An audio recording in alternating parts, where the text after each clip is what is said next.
Korg Krome. That's it. 63 version. You've seen it. You've heard about it. Here it is in person live on ChromeCity.com. Now, what's up, everybody? Listen, this short instructional video, hopefully one of many to come, here on ChromeCity.com, your resources for all things Korg Krome, including some upcoming books and tutorials and goodies to help you use this thing step by step to realize all of your musical dreams. This particular video is about some observations about the key bed, since it's been the topic of much discussion, speculation, and contemplation, right? So there was a hope, I guess, from most people that the Korg would do the right thing and improve the keyboard from what they had on the M50. M50 being the predecessor to this keyboard.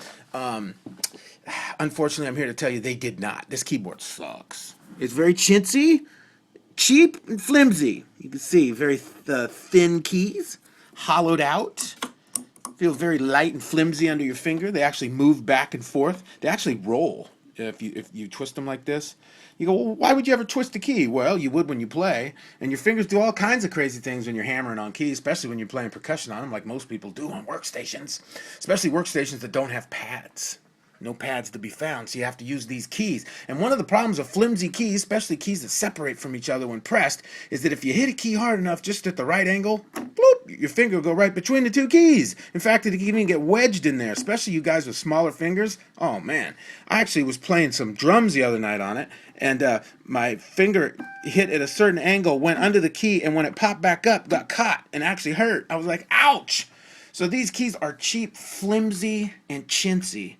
And shame on Korg for putting these on what they call a professional keyboard. This is $1,000 keyboard. Why would you put these kind of keys on it? But more troubling than all of those issues is the fact that when you play this keyboard, it's loud. Listen. Can you hear that? Let me turn down the volume. Listen. Listen to the key rattle. I don't know if you can hear that. There, that one rattles more than the other one. You hear that? Tick it, tick it, tick it, tick it. Very frustrating. But that's not the biggest problem, believe it or not. The biggest problem is that they hinge these keys in the wrong spot.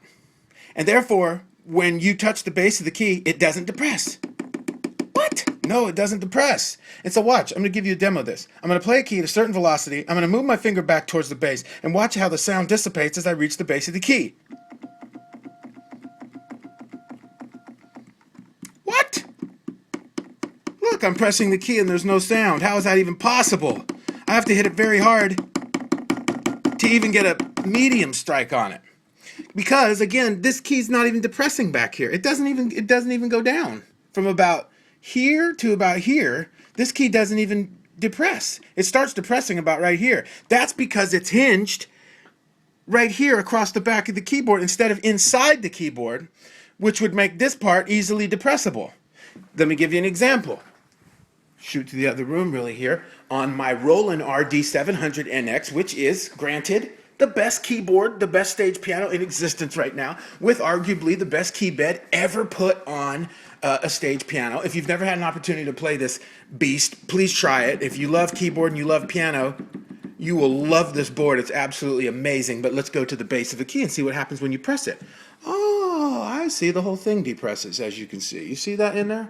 The whole thing depresses. Why? Because this key is hinged deep inside under the base of this, not right here like the Chrome is. The other thing is, as you can see, this is all solid. These are filled keys, and they're solid in between them too. There's no way these keys can create any space between them at all that you could actually get your finger caught in. It will never happen. Because this is, again, a quality keyboard. Now, granted, this is $1,000 more than the Chrome, but the fact remains that the Chrome is still a professional keyboard. Now, I'm going to show you really quickly. We're going to take a run upstairs here and look at my son's keyboard, which is a Casio keyboard.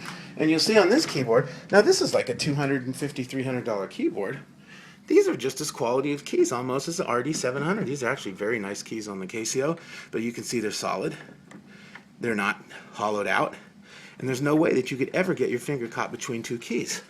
And you can see again, at the base of the keys, it has full depression. So again, this is a Casio keyboard. It's only $300 and has a key bed almost as good as the RD700. and far superior to the Korg Krome $1,000 keyboard. That's not good. Again, this is the problem. That's the problem. And I'll tell you when it really comes in to be a problem is let's say you play a chord like an A flat major 7, okay? Now look at my index finger is on the C, and I actually usually play this chord about like this, if you can see, overhead. See where my index finger is? Ah, it's at the bass. When I go to roll this chord, you didn't even hear the C that time. You didn't even hear it because this part of the key doesn't press. I'd have to play this chord like this. Now you could hear the C. Now some people might say, hey, well, why don't you just play it towards the end of the keys? I suppose I could, but that's not my style. I like to have a nice room here to move my fingers around. And I've always played keys here. In fact, that's how I found out about this key problem in the first place. I went to play a chord, and I was doing some runs actually, and I would think I was coming down on some arpeggios. And I hit, and I didn't hear the C playing. And I'm like, wait a minute, are the keys cutting out? But on closer examination, I noticed again that this bass just does not depress. It's terrible design, very, very cheesy, chimpsy, and flimsy key. Chimpsy, I think that's a new word. Anyways, so that's about it on the key bed. In a nutshell, it sucks, and I'm really disappointed in Korg. I don't know how you call this a professional keyboard when you put these little toy keys on it. These keys, I'm sorry, they're junk. And this is supposed to be a professional keyboard. Again, I've got a $300 Casio upstairs with a better key bed than this. So I think it's high time that Korg do the right thing and start putting quality key beds on their keyboards. This is just unacceptable at $1,000 price point. It's just unacceptable. Come on, Korg, do the right thing.